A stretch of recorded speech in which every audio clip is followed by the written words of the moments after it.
So today we are going to have a lecture on patellar and quadriceps tendinopathy. My name's Heather Saffel. I was the former fellow representative out of Emory from last year and currently am on faculty at the South Bend Notre Dame Fellowship.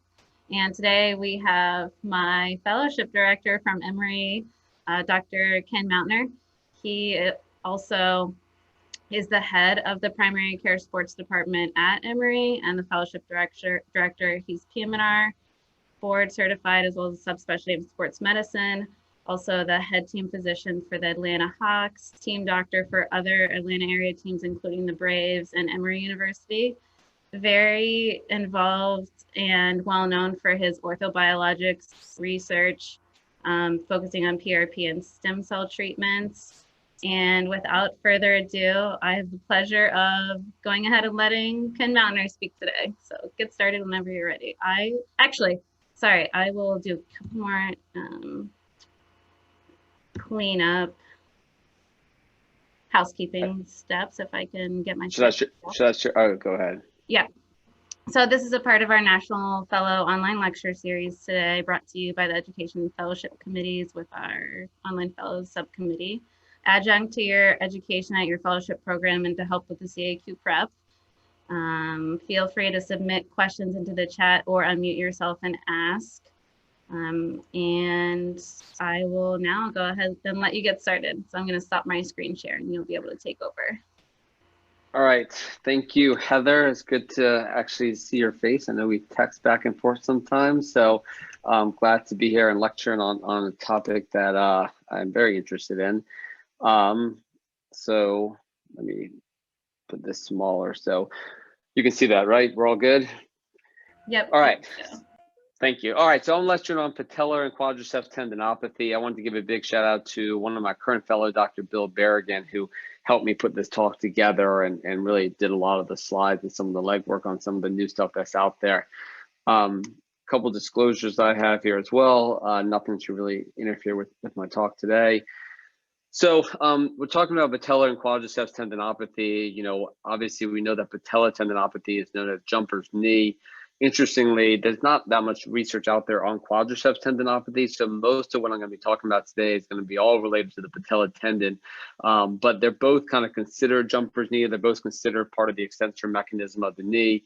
And so we can almost lump a lot of the rehab in together because a lot of the same things that are done for patella tendinopathy are done for quadriceps tendinopathy. So typically we see this in high demand loading athletes, and the prevalence can be between 14 and 30%, highest in volleyball and basketball players. Once again, are jumping athletes. And we know there are multiple pain generators. And the truth is we don't even know sometimes what's causing the pain. And we'll talk some about that as well. But there can be pain from tendons, nerves, bone, fat pads, neovascular neonerves, et cetera. And as I mentioned, most of the studies will focus on the patella tendon over the quadriceps tendon.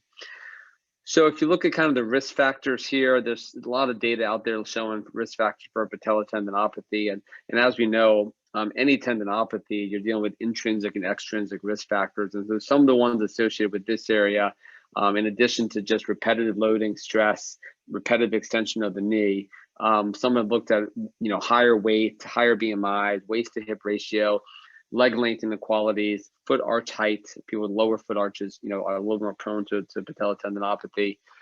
Increased quadriceps and hamstring flexibility. Folks who have a little more loose jointedness are more prone to this tendinopathy as well. People who are increased quadriceps strength, increased vertical jump performance, but they have really not shown much association between age or gender in terms of risk for this disease process. So hopefully most of y'all have seen this before. This goes back to the 2009 Cook-Purdom model of tendinopathy, talking about the continuum. And basically, if you look at this slide, it talks about a normal tendon, which normally will adapt to load and will optimize load on the tendon. However, if the load is exceeded because of both individual extrinsic and intrinsic factors, all of a sudden you'll get this reactive tendinopathy. And in which case a reactive tendon you can modify the load and get back to a normal tendon and, can hopefully get back to this normal tendon, normal area of optimal loading and adaptation. However, if you have a reactive tendon which you continue to load, you can get into this whole area of tendon disrepair and a degenerative tendinopathy, in which the structural function of the tendon is not normal looking. And honestly, by the time we see a lot of these tendons in the clinic, we are already down in this phase here. So this was put out about 10 or 11 years ago, a fair amount of research on it. They put out another paper in the last year or two looking at it again and just kind of trying to break down some of the challenges in their original model. And what they found is that it's not quite as simple as a reactive or degenerative tendon, meaning you can have a lot of tendons that are a combination of reactive and degenerative. So within a normal tendon here, you can have a normal portion and a degenerative portion, or you can have a degenerative portion on top of a reactive tendon. So you can have parts of the tendon that are reactive and parts that are degenerative all within each other. So it's a little bit more complex than just that continuum of one going to the next.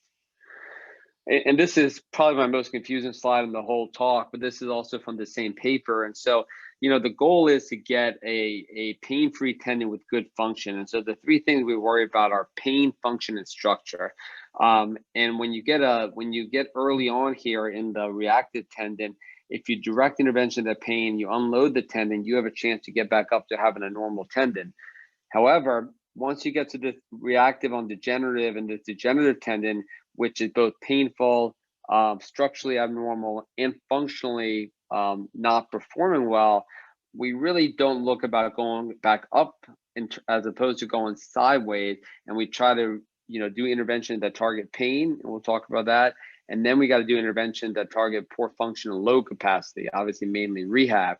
And so according to the Cook-Purdom model, the goal at the end is not to repair the tendon, but to have a pain-free tendon that functions well, even if it is in a perpetual state of disrepair. And so that's important when we're trying to choose our best intervention, and realizing for patients' sake that our goal is not to make your tendon look as normal or as whole as possible. Although I will argue that a more normal tendon will probably be less painful and function better. So how do we diagnose it? Well, you know, no surprise that ultrasound is kind of taken over as a diagnosis of choice. The sensitivity is greater than MRI. The specificity is equal to MRI when compared to gold standard of the clinical exam. Just like any tendon, we look for hypoechogenicity or mixed echogenic signal, either focally or globally throughout the tendon, fusiform swelling of the tendon, and we like the color Doppler showing hyperemia with neovascularization as well. Usually those neovasculations come from the inferior side where the fat pad is, Hoffa's fat pad is underneath the tendon at the proximal area. So this is the tendon which, you know, sometimes the tendon will look kind of thickened, but maybe not look too abnormal. And many of us have experienced this, and we don't generally do kind of what we call a tenogram, where we inject into a tendon, but a lot of times it isn't until we get into a tendon that we actually see the tendon disrepair occurring, or I should say that we see the opening and maybe the partial tears in the tendon that are occurring. Dynamically, you know, ultrasound beauty is dynamic function, and you can see this really thickened mid-portion tendinopathy here of the patellar tendon.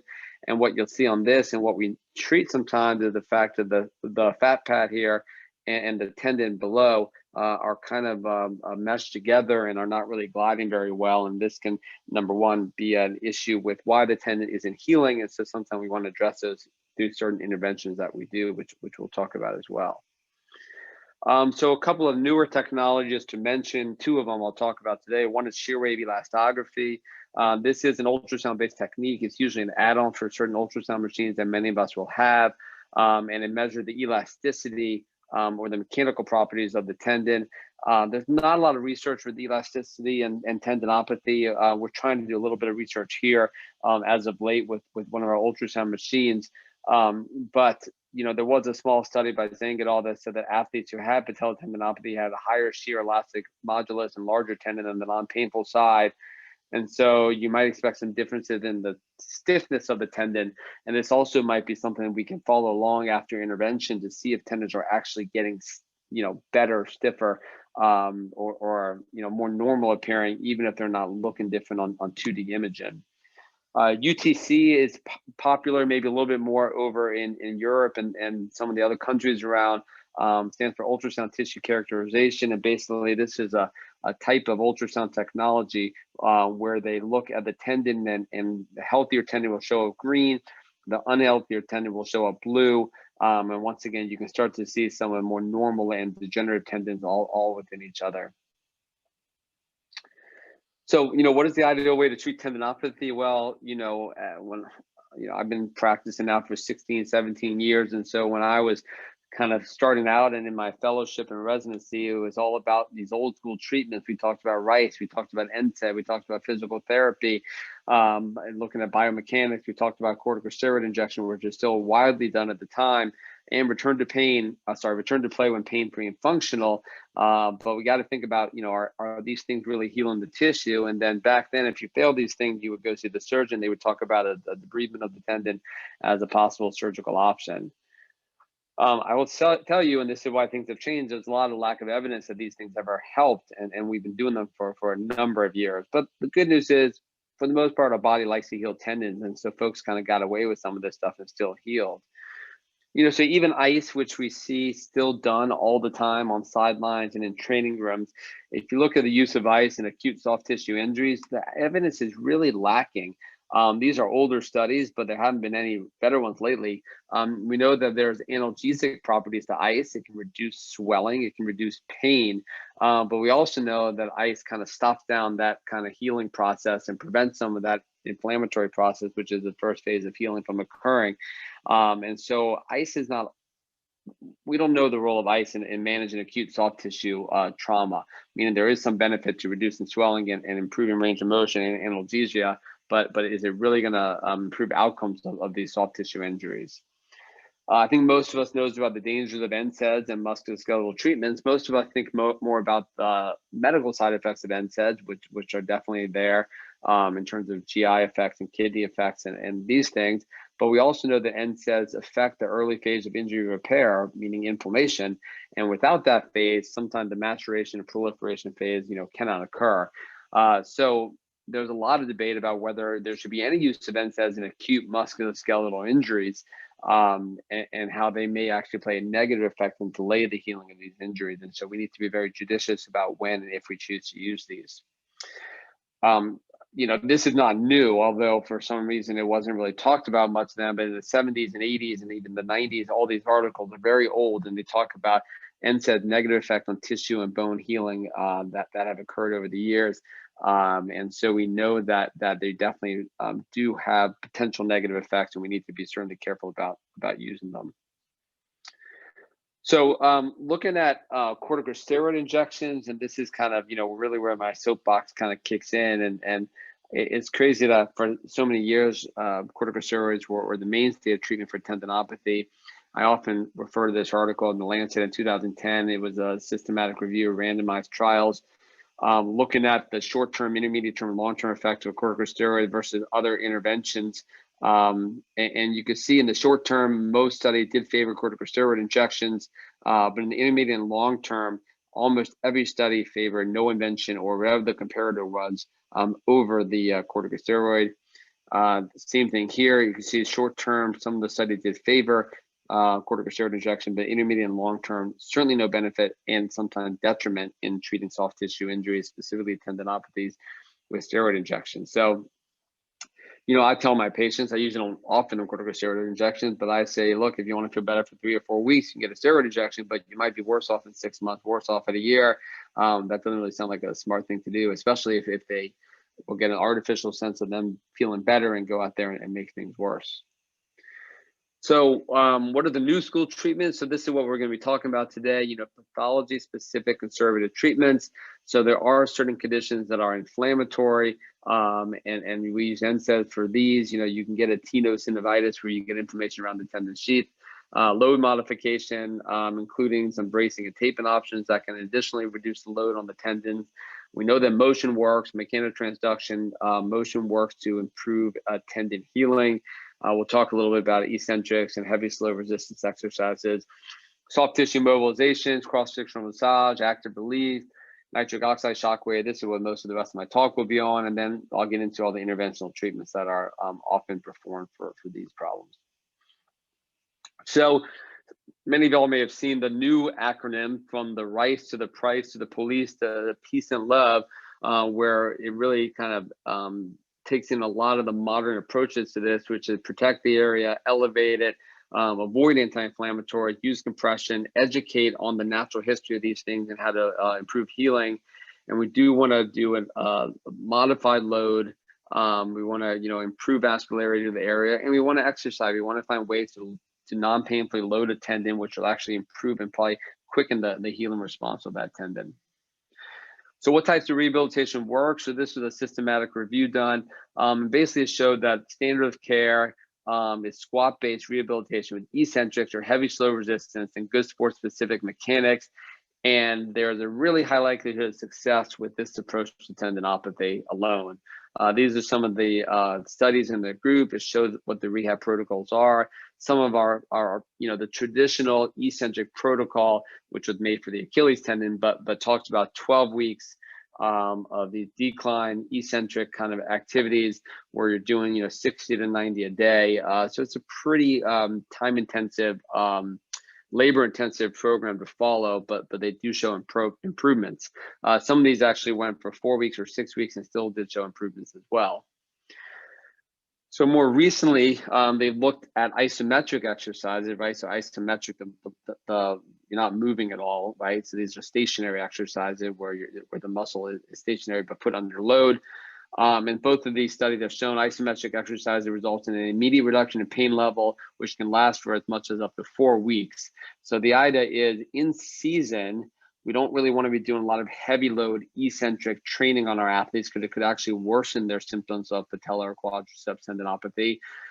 So we want to potentially do more isometric activities where we're doing things that are strengthening as well as causing analgesia to the tendon. We think part of the way these tendons heal is by reducing the pain and allowing a more normal function and gliding of the tendon where you're not protecting it as much. And so this is one way to do that. So this exercise looked at both isometric and isotonic exercises with patellar tendinopathy, a randomized trial, looked at 29 athletes, 4-week follow-up. So they did isometrics with 45-second hold at 60 degrees of knee flexion. So pretty much like a wall squat is the way they do this. And isotonics were 4 sets of 8 reps, 4 sessions for 4 weeks. And they found both equally effective, both isotonics and isometrics, in reducing pain and improving function of patellar tendons. So this study looked at corticosteroid injections, eccentric decline squat training, and heavy slow resistance training in patellar tendinopathy. So a lot of the things that are kind of looked at and done today, minus the steroid injection, right? I don't know why anyone would want to do a steroid injection around a patellar tendon, but they did it in the study. 39 patients randomized for 12 weeks to one of these groups. Outcome measure were the VISA and PAS. All groups improved at 12 weeks. Eccentric and heavy slow resistance were maintained at 6 months.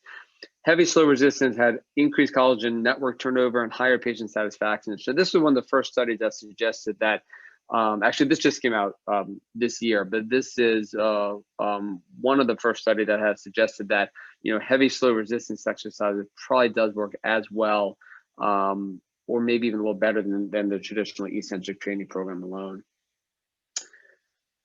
This was the randomized controlled trial of looking at progressive tendon loading exercises in therapy with patients with patellar tendinopathy. I take it back. This one came out this year. The other one was from a few years back. So this looked at 76 patients. 38 of them were in the progressive tendon loading exercise group, 38 in the eccentric exercise therapy group, and the outcome looked at 24 weeks. And you can kind of see, that classic eccentric program versus this progressive tendon loading program as you start to do more, as you start to feel better. And what did they show was that progressive tendon loading was significantly better than eccentric training alone after 24 weeks. And it trended towards a higher return to sport rate in the progressive tendon loading exercise, which showed up here. And so, we're getting away from just traditional eccentrics, although they are effective, to maybe some more kind of progressive loading, heavier loading exercises to get folks back and healthier. Bracing and taping. So this is a randomized controlled trial, looked at patella straps and sports tape on pain and patella tendinopathy. Interestingly, they had a kind of a sham tape job and an actual tape job, like a show pad type of strap or a patella tendon strap, and they found them equally effective, but both effective in reducing pain. And so maybe there's some proprioceptive effects of the sham tape job, but they both were effective, but not one more than the other. So nitroglycerin patches are interesting, and so There was a meta-analysis, a systematic review of nitroglycerin patches published in the last few years, looking at 10 randomized controlled trials, only one of which was done on patellar tendinopathy. Overall, there is strong evidence for significant improvement in midterm outcomes for patient satisfaction, asymptomatic with ADLs, range of motion, and strength. A lot of people think that these patches work by increasing blood supply to the area, and although that's part of the mechanism by which they work, they also have been shown to increase the MSC or stem cell production in the area and actually improve collagen synthesis and collagen turnover. So they actually have a direct healing effect on soft tissues. However, the one study in this that looked at patellar tendinopathy with nitrates, this was a randomized double-blind placebo-controlled trial, actually showed no differences between the groups. And so the jury is still out on whether nitroglycerin patches are effective for our patella and quadriceps tendons. Shockwave therapy, which has gained a lot of interest over the last few years. It was popular a long time ago, then it kind of went away. Now it's starting to come back with better machines and better studies on it. You have two real types. You have focus or radial shockwave. They kind of, as they suggest, focus shockwave gives a very focal blast to an area, so it works well for kind of bone marrow lesions and real focal issues. Whereas radial shockwave is a little more of a generalized kind of blow from muscles and tendon work. And tendons, you can actually use focused or radial more in muscles, because it kind of distributes the forces more. So it's a good in-season treatment because you don't really need any time off. In fact, some people get it done and they go play the same day. It's not invasive. Disadvantages is it requires multiple treatments. It is uncomfortable for the patient, and it's not covered by most insurance companies, and so it can be expensive depending on the patient's situation. And there's a lot that hasn't been determined. There are some protocols out there, but the ideal type, dosage, and frequency has yet to be determined, and so we need more studies. But if you look at the evidence for shockwave therapy for knee tendinopathies and other soft tissue disorders, this is a meta-analysis, a randomized trial. This is looking at the odds ratio and the differences in pain. This is both short-term and longer-term. And you can see that for the most part, there is benefit of shockwave therapy over whatever the controllers use that was to study it. And so once again, the data is kind of building that shockwave therapy is probably an effective treatment for most tendinopathies in the body. So moving on now to my interventional portion of the talk here, which will probably be the last 15 or so minutes here. And so we're going to go through a bunch of different ways to potentially intervene with a needle and treat tendinopathy. Started with kind of what was first talked about. This is from 10 or 11 years ago, which is just an ultrasound guided needle tenotomy, or PNT, as we like to call it. This is a retrospective case series that was done by John Jacobson and others. And basically, they looked back at 47 cases, and they found about 72% reported good or excellent outcomes from just numbing and then needling their tendon on the ultrasound guidance. So the next step is to take that needling technique, but we add some dextrose to the area. So this was a prospective study, I believe, looking at patella tendinopathy, ultrasound guided injection of hyperosmolar dextrose. And so they took about 25% dextrose, 47 patients as well in this study. And they looked at a reduction. They found a reduction of pain at rest with ADLs and with sport when they looked at 45 weeks. So quite a long follow-up here. And they found the ultrasound improved. Obviously, there was no control group, so we don't know what the natural history would be over that time, but they did show significant improvement with this prolotherapy treatment.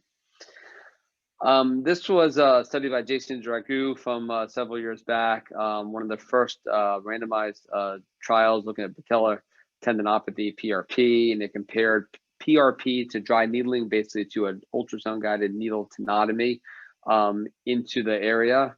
And both interventions combined were standard eccentric exercises.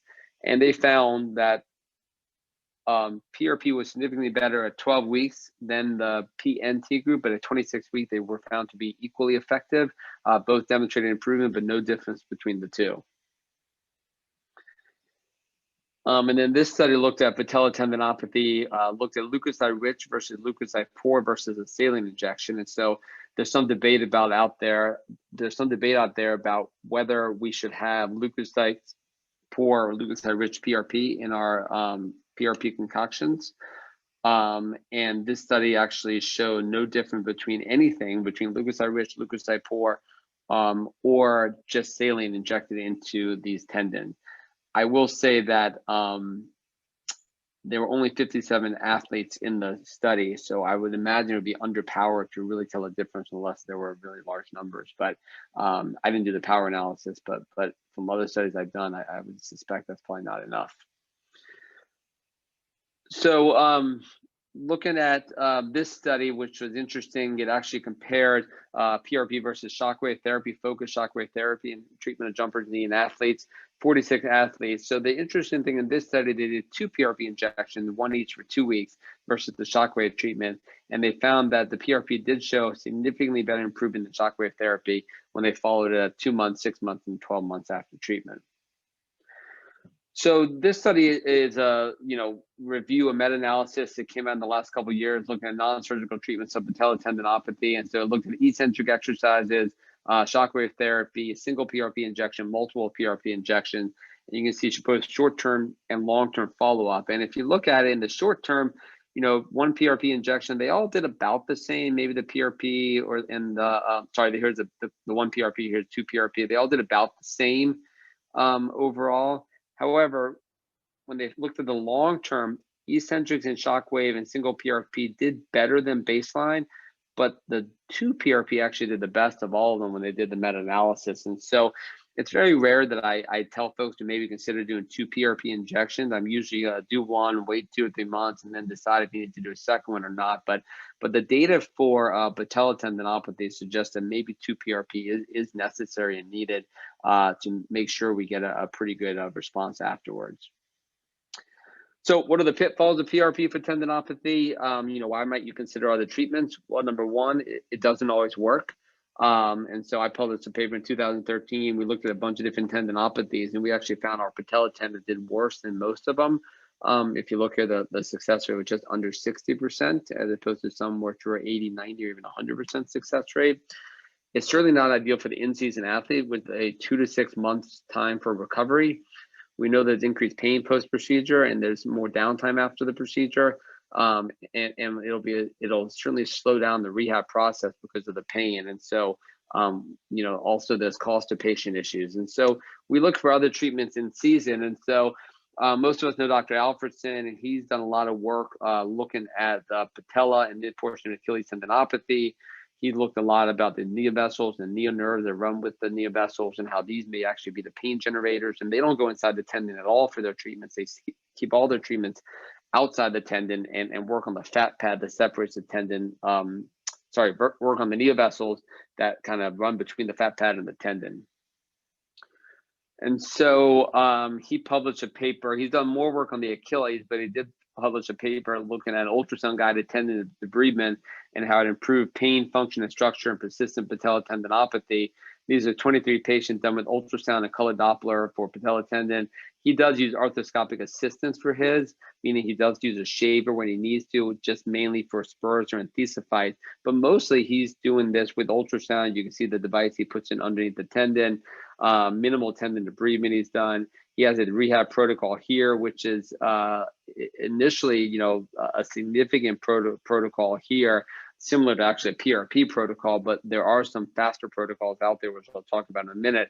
And even when he did his UTC measurements, you can see the tendon went from looking mostly pathologic in red to starting to get some normalization in green when he relooked at the tendon down the line.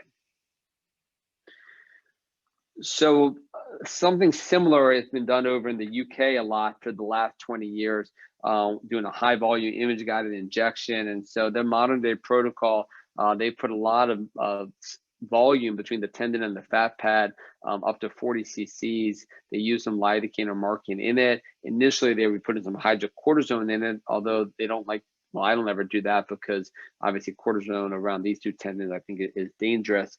But what they always say is it's not as important what you inject, it's just the volume of getting the injection into there.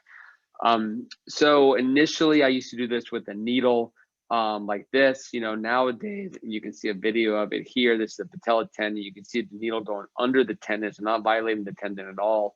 And I'm injecting my solution under the tendon as I kind of go. Oops.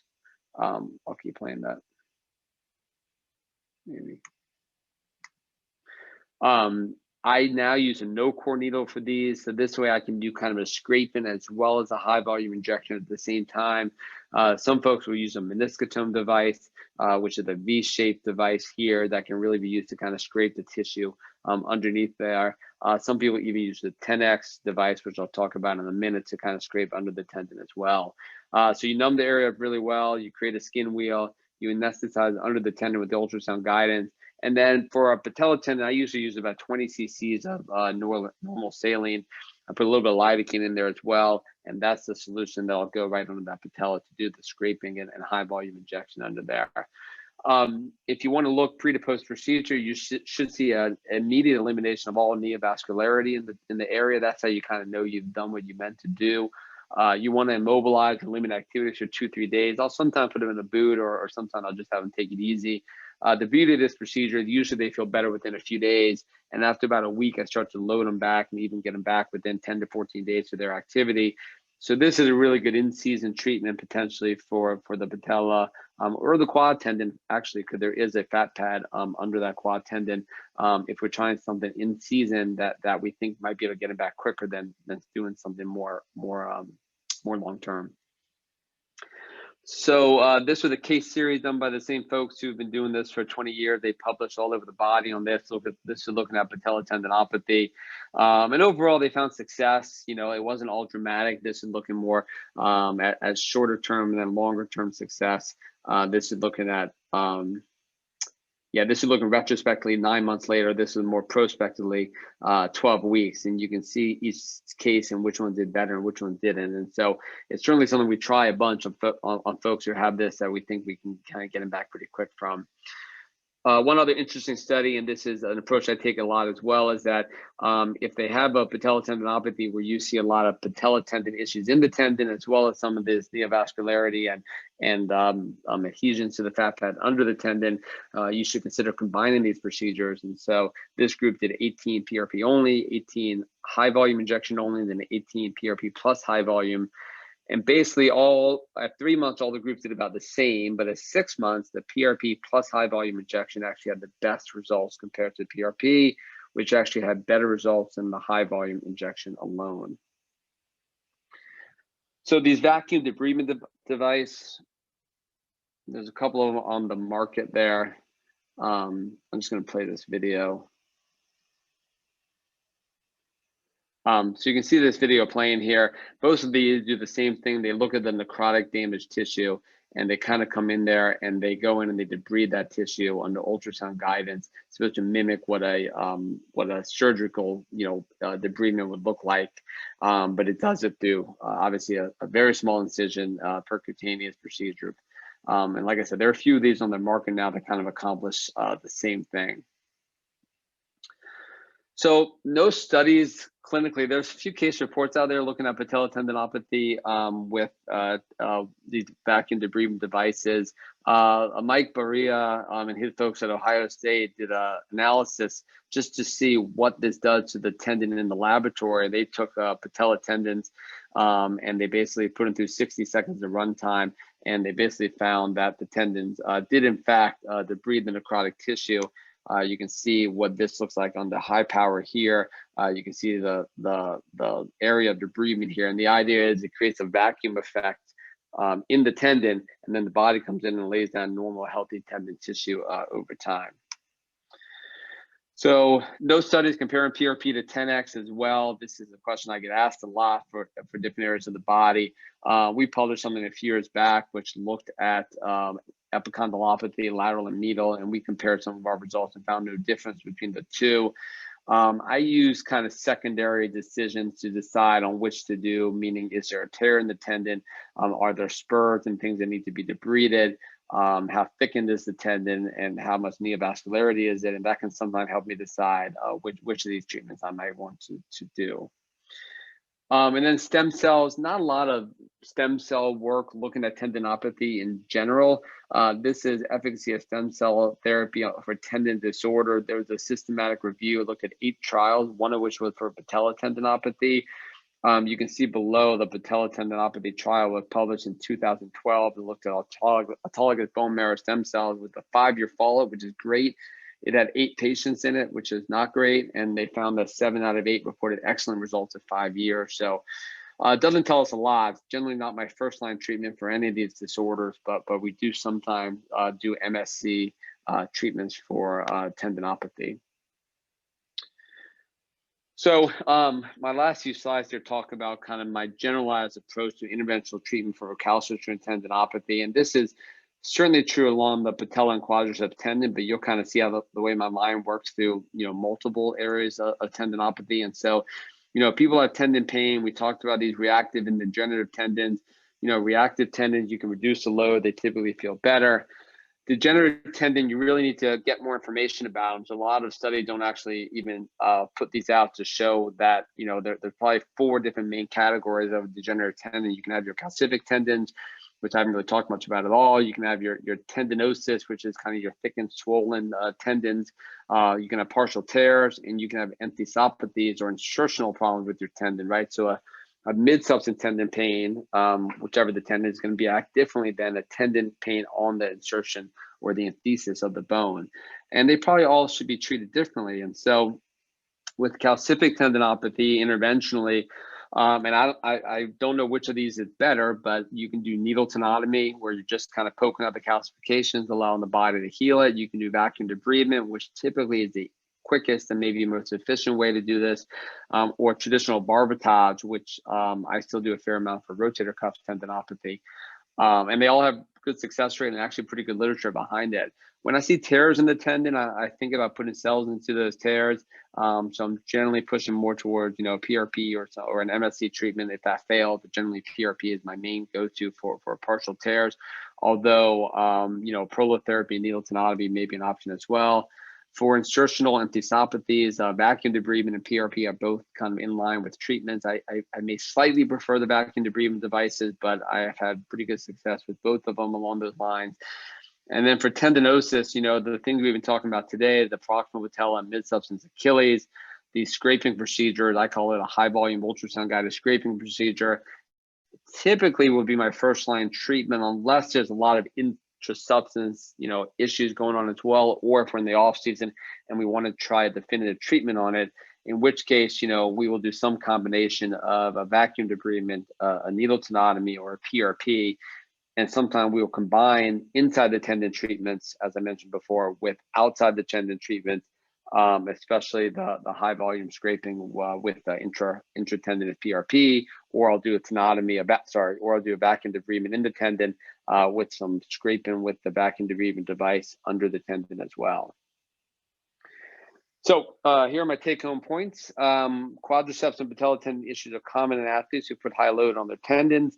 Evaluation of the tendon involves looking at pain, function, and structure. And I think all 3 are really important in making a treatment plan.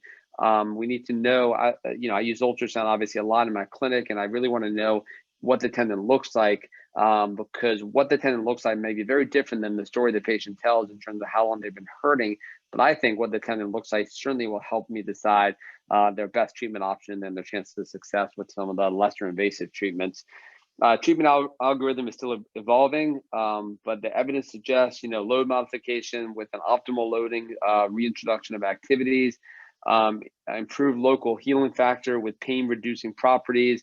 You can do this with lots of ways: cross-frictional massage, shockwave therapies. We didn't really talk about like Graston and A-stim very much, but there are these instrument-assisted soft tissue mobilization techniques. Nitric oxide, scraping, high volume injections, all these can reduce pain and improve local healing factors. And then interventions, and like I said, the one thing I'll talk about is maybe 2 PRPs, better than 1 for this area, but vacuum debridement devices as well. Thank you. I think my earphone just shut down. That was great. Thank you. You still hear me okay? Yes, I can. Okay, good.